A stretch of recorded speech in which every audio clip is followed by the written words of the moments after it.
Hello, I am picking this video up where I left off with the other one, which discussed how to get here to this place. I don't know, it's Neuschwanstein I know the first 5 letters. Hohenschwangau? Keep saying ho. Okay, so anyway, we've been climbing. You can climb yourself for free. You can climb your own self. Oh god, the altitude sickness is scaring us. We're only 22 meters in here, You Mom. can walk. What are we at? What's the elevation? 2354. That's not Okay, that we're at high. 23,200, but that's a lot more than at home. That's about 4 times higher than at home. We're walking to here because we have tickets for the last English tour of the day here. The rest of the tours are in German. There was one English tour in the morning. Neuschwanstein Castle is over that way. And when you're standing at the bottom where the bus drops you off, Megan said, how the heck are we supposed to get up there? And you have to walk, just to tell you. There's buses, but the buses can't get up to the castles. There's a horse-drawn carriage, we saw it. But these are really, really high and hard to get to. If you have limited mobility or disabilities or in a wheelchair, forget it. I don't think there's any. In fact, I read on the website, there literally is no way for you to get up here. So be aware of that. Well, if you have just limited mobility, you can take the carriage. Yeah, that's true. But if you're in a wheelchair, But no, you can't take the there's carriage. steps inside. Oh. So you can get up here, but you can't go on the tour. Tour, right. There's a bunch of steps inside. I can't remember how many steps are in this one, but in Neuschwanstein, inside, if you go inside, which we couldn't do because it was sold out, there's 350 steps inside on the tour, and you cannot skip. Well, no, that one I think does have an elevator. This one does not have an elevator. So if you can't do the steps, you can't do this one. We're trying to decide if it was worth it to come here. We wish there was more snow. It just kind of looks, Grody. it looks kind of icky. Yeah. Is it a bug? Yeah, there's bugs. There's bugs because it's not cold enough. Feels It's plenty cold like to me. 50. It was quite a trek to get here. We actually are finding that the mountains are prettier than the castles, at least from the outside. All right, we made it to the top. There is Wi-Fi up here. Okay, if that is one, it's unofficial, but there are quite a few. Oh, Shinto shrines? Yeah. Yeah, Megan spotted a Shinto shrine. It might be, I'm not Maybe across the way there. The views are really good up here. I mean, we're a little dismayed because we think this is probably about the ugliest it could have been. Everything's dead. So there's no greenery, there's no fall leaves or fall colors, and there's no snow. So that's a bummer.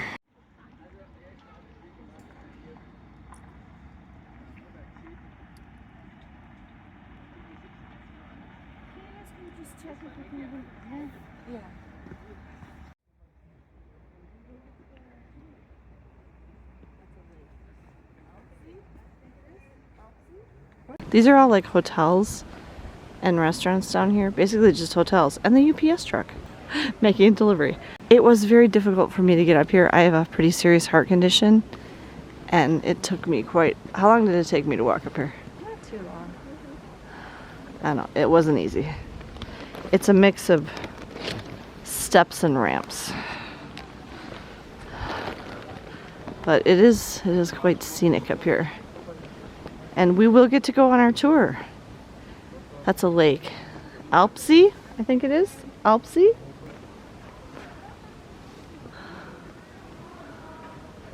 I'm going to show you where the sign is with the tours. Schlossgarten, so castle garden. Oh, here we go. The palace garden. Thank you. That's some long words. Yeah, so again, this is a fountain and they have it covered up. I'm just going to show over here. Again, also uneven surfaces in Germany, just like in France. Lots of cobblestone, uneven surfaces. Yeah, I am wearing hiking boots, so. I'm on trail shoes. Okay, so we came up right there, and the tour times are on this sign. So it's almost 1 o'clock, and our tour is the English tour at 1:40. We have a bench now, and we have 40 minutes to wait until our tour. There's a tour scanning in right now, the 1 o'clock, but you can hear the beeps as people are scanning in their tickets. And I do want to add, we have not eaten today, except for Ben. Ben had a croissant and a Gatorade that he got from the little convenience store in the train station in, what was that town? I don't know. And Well, I had an orange juice. And Megan had an orange juice Capri Sun, but I've had nothing. My intention was to get here, have a very nice lunch, and then walk on the trails and see and take pictures of Neuschwanstein Castle before we had our 140 tour. That was my plan and how I had timed it out. But if you watched my previous video, we ran into numerous delays with the trains getting down here. Our first train was delayed, causing us to miss our second train, which caused us to be delayed more than an hour. And then we were further delayed on the second train. So my plan is kind of blown. Our other problem is, because it's almost winter solstice in just a few days, it's very short daylight, and the sun is setting in 3 hours and 20 minutes. Yeah, so we don't have a lot of daylight. So I don't know that this is worth a day trip in the winter. I would say that if you're going to come here in the winter, you should come and stay overnight and be here longer. And if you are going to make it a day trip, I'm not sure that the trains are the best way to go. Although it'd probably be fine in summer, Yeah. when the hours at these places are, they're open longer and there's more daylight, and you could be out taking pictures until, 8, 9 o'clock at night or something. Okay, unfortunately, it does not say the price on my tickets, but I want to say it was 90, 91, 92, 93 for the three of us, and so I think it was like $30 a person. I think that's right. I thought when I bought it, it was pretty reasonable, actually. Now, there's several options for tickets. You can get just this castle, just the other castle, just the two castles, or you can get just the Museum of the Bavarian Kings, or you can get any combination of those things. So you can get the museum by itself, this castle by itself, Neuschwanstein Castle by itself, or you can get any two of those together, or you can get all three. And I had to get one that did not include Neuschwanstein Castle because it was completely sold out to go inside there and do tours. But I honestly think I would have had a lot of trouble with that one anyway, because it has 350 steps on the inside in the tour. And getting up there is worse than getting up here was. So I got the one, I think it was called the Prince ticket, which included the tour of this castle and the entry to the Museum of Bavarian Kings. So we get those two things.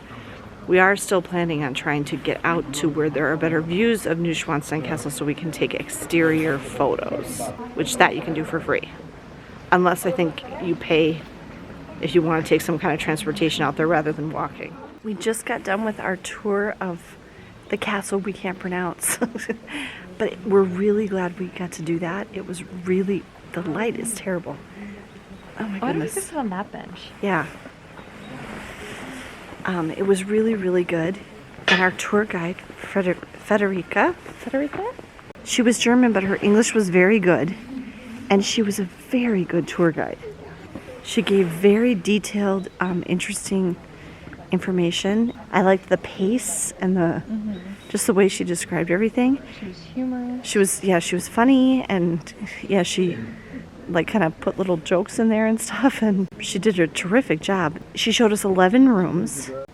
We went up, down, all over the place.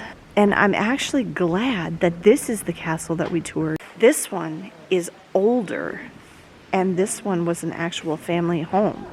Whereas the other one, he only lived in it less than a year, 172 days, did you say? 172. Yeah, 172 days. And apparently the other one is kind of crazy inside and a lot more steps. This was a lot of steps.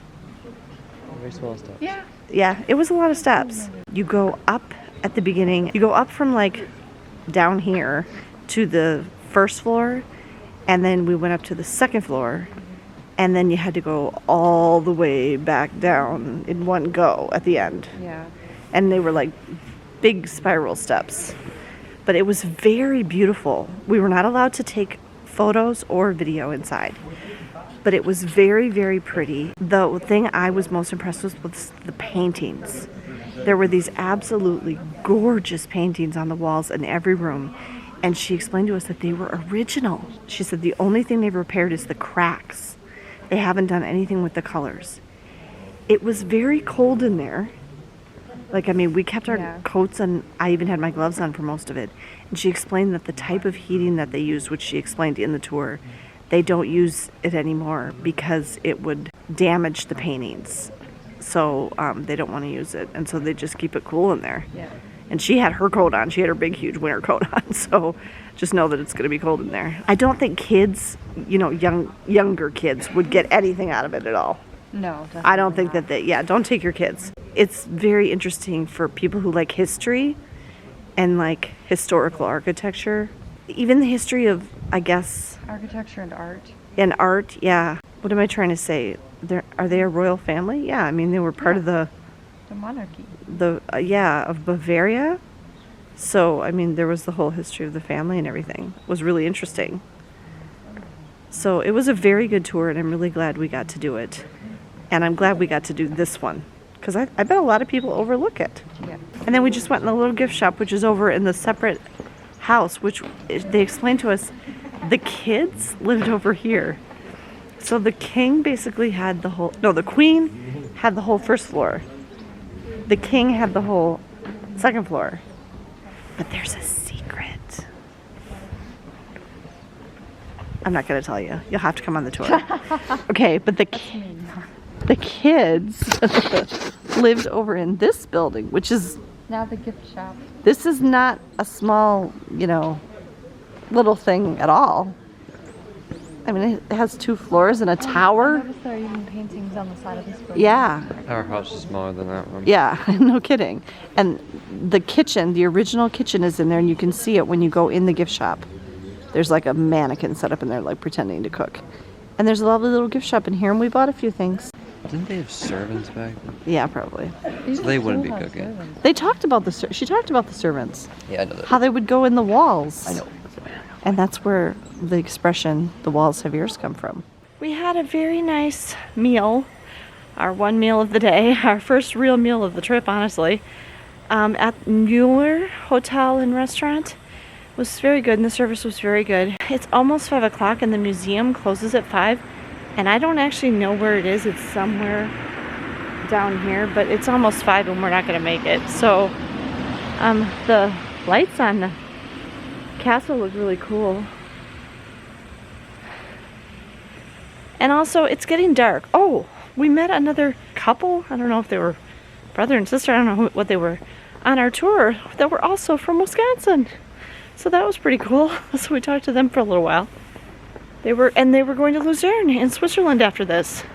So we told them about what they should definitely make sure they do there. I mean, we had a good time here, but it definitely was not enough time. I would recommend if you're going to come here, you come and like for a couple days and stay overnight nearby. Or if you have a car or are renting a car or something like that, that would be better. But trying to do it in a day trip like we did with the trains, even as early as we left this morning, we only had time to do one thing, and plus eating. If you've been here, let me know what you did and how you did it differently or the same as us in the comments down below.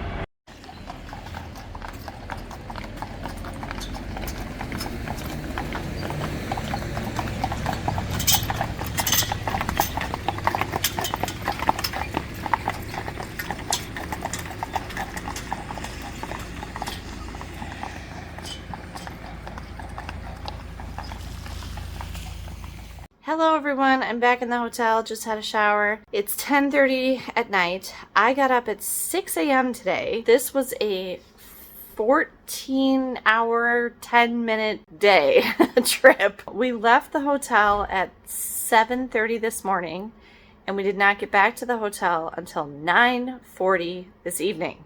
And the thing that ended up taking us the longest on this little adventure that we took today was the transportation. Not only was the transportation less efficient and took longer than I had expected or hoped, but we ran into delays every step of the way. From first thing, the first subway train we were on this morning was stopped for, like we said, 10, 12 minutes. And we didn't know why, because we couldn't understand the announcements because they were only in German. I think every train we rode, we had to take 2 regional trains there and 2 regional trains back. And every single one had some kind of delay, some of them very significant.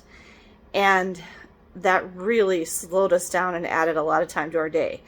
And then another thing was, at the very end of the day, the second to last train we were on, which we thought was going to take us all the way back to Munich Hauptbahnhof, the main train station in Munich.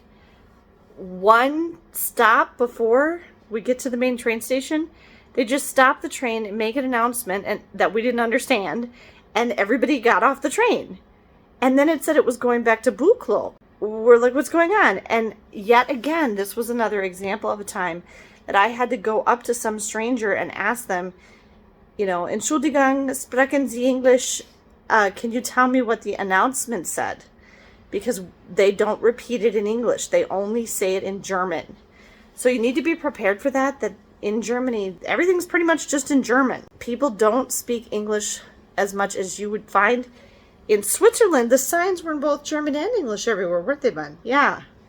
And when I was in Austria before, when I was there visiting my friend Kirsten a long time ago, she had to take her final exams for university, and I was going to be on my own for the day while she was doing that. And I said, well, I want to do this and this. And I said, will I be okay? I don't speak any German. And she goes, oh yeah, everybody speaks English. But I'm not finding that to be true in Germany itself. Even when I ask people if they speak English, they will say like, or just a little bit, or they don't speak it at all. So that's been kind of surprising to us. So I just want to say that you need to be prepared if you're going to use public transportation to get to these castles, that it's going to be a long, long day, and it's going to be very tiring, and there could possibly be delays and all sorts of other problems. I still don't think I would have wanted to do the Viator tour, though, because then you would have been on their schedule, and you would have been kind of rushed through it and everything, and I don't know that I would have liked that either. But I do think that taking the direct bus, which I couldn't really figure that out either.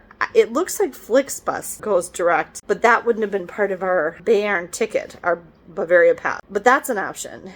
Otherwise, I really feel like having a car. This is one of those instances where I think it would be good to have a car. And I guess I would say, if I come back to Germany in the future, unless I'm centering my trip in a large city like Munich or Berlin or Hamburg, and I'm mainly going to spend all of my time in the city, I think I might want to rent a car, because we can see that there's a lot of really neat little villages and scenic places to visit and stuff in Germany that you really kind of need a car to get to. And then the last thing I want to say is just, again, on the people. German people aren't very friendly. They're very standoffish. They're very quiet. They don't talk to you. They don't smile at you. They kind of do make you feel like, there's been a few times where I've almost been in tears because the way someone spoke to me made me feel really stupid and self-conscious. And like, I don't know what's going on, or I have a question or, something like that. And it hasn't been easy to communicate with people. Now, German people can be nice, and they can even be friendly sometimes in certain situations. But for the most part, they're pretty cold, standoffish people here in Germany. The friendliest people that we have encountered, once again, just like in Paris, are other American tourists.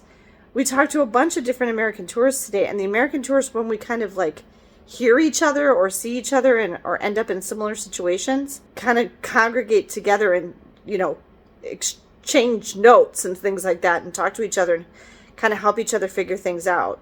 And Americans are definitely the friendliest people. And so that is one other thing I will say about Americans is Americans are very friendly and very helpful people. Probably some of the friendliest, most helpful people you'll meet on the planet. I will also say, though, that in these situations where we didn't know what was going on and we didn't understand the announcements, or like we didn't know where to go, I've had to go like seek out someone to help. Like, it's surprising to me that there's so many places there's nobody to help you.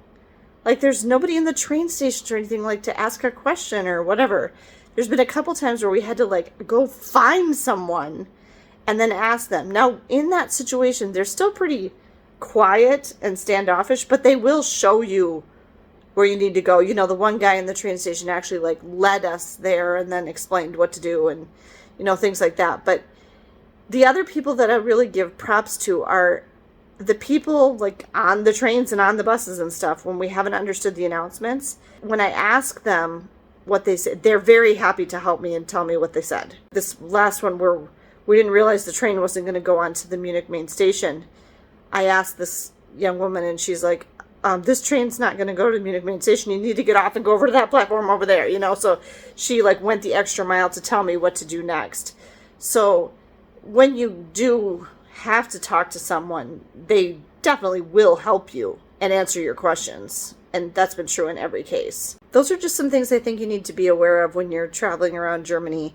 And especially just know that this day trip down to see Neuschwanstein Castle and the other castle, which names I can't remember, can be a really, really long day if you're trying to get there only on public transportation like we were. I will also say, though, that Bayern ticket, that Bavaria Pass, is a really good value because we didn't have to worry about making a mistake. We didn't have to worry if we had to switch trains. We didn't have to worry if we were going to end up having to take a bus instead or whatever, because it's good for the entire day anywhere on any of the included transportation in Bavaria. So that's really handy, and I would definitely recommend that for groups of up to 5 people. I hope this video was helpful to you. Thanks so much for watching. Have a great day and safe travels.